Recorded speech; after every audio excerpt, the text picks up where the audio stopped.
Hello everyone, welcome to this series on literary theories. And in this video, we are going to discuss queer theory. Introduction. Queer theory emerged as a critical strand within LGBTQ+ studies, distinguishing itself from lesbian feminism by aligning more closely with the experiences and identities of gay men as well as other non-normative sexualities. It challenges the traditional feminist focus on gender by emphasizing sexuality as a crucial aspect of personal identity. The term queer theory gained academic traction following a 1990 conference at the University of California, Santa Cruz, and has since become a foundational element in contemporary critical theory. Historical context and origins. Queer theory, unlike lesbian feminism, breaks away from a strictly woman-centered approach and instead seeks solidarity across different sexual identities, including gay men. The development of queer theory was heavily influenced by post-structuralism, a crucial framework that deconstructs binary oppositions like heterosexual or homosexual, challenging the stability and hierarchy within these pairs. This theoretical approach allows for a more fluid understanding of sexual identity, rejecting essentialist views that had previously dominated feminist and gay lesbian studies. Deconstruction of binary oppositions. Central to queer theory is the deconstruction of binary oppositions, particularly those related to sexual identity. Post-structuralism, which underpins much of queer theory, argues that binary oppositions are inherently unstable and that each term in a pair is defined in relation to the other. For example, the dichotomy between heterosexuality and homosexuality is not absolute but rather a socially constructed distinction that can be reversed or redefined. This approach has radical implications as it challenges all binary distinctions, thereby questioning the very foundations of identity categories. Anti-essentialism in queer theory. Queer theory adopts an anti-essentialist stance toward identity, arguing that categories like gay and straight are not fixed but are instead constructed through social and cultural processes. Judith Butler, a prominent figure in queer theory, contends that identity categories serve as instruments of regulation within societal structures, both oppressive and liberatory. This perspective suggests that even the concept of homosexuality is part of a homophobic discourse that reinforces the heterosexual or homosexual binary.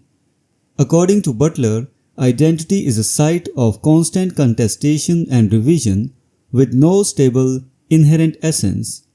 Fluidity of identity. Queer theory further explores the fluidity of identity, particularly in terms of sexual orientation. Eve Sedgwick, in her influential work Epistemology of the Closet, argues that coming out of the closet is not a singular or absolute act.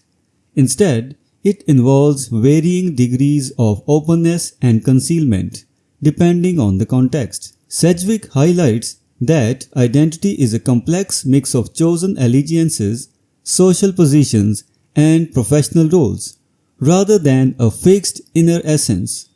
This understanding challenges the notion of a stable, singular identity and opens up possibilities for a more dynamic and multifaceted approach to identity. Political implications of queer theory. The political consequences of queer theory are profound, as it undermines the essentialist foundations on which identity politics are often based. By rejecting fixed identities like gay or lesbian, queer theory complicates the idea of organizing political movements around these categories.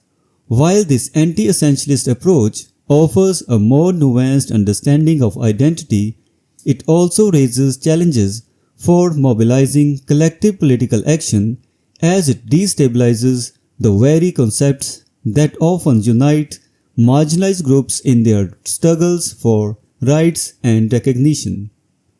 Literary critical implications. Queer theory also has significant implications for literary criticism. It challenges the traditional criteria for defining a lesbian or gay text, questioning whether these labels are even meaningful in a non-essentialist framework. For instance, a text might be written by a lesbian about lesbian or express a lesbian vision, but these criteria are complicated by the fluid and contingent nature of identity.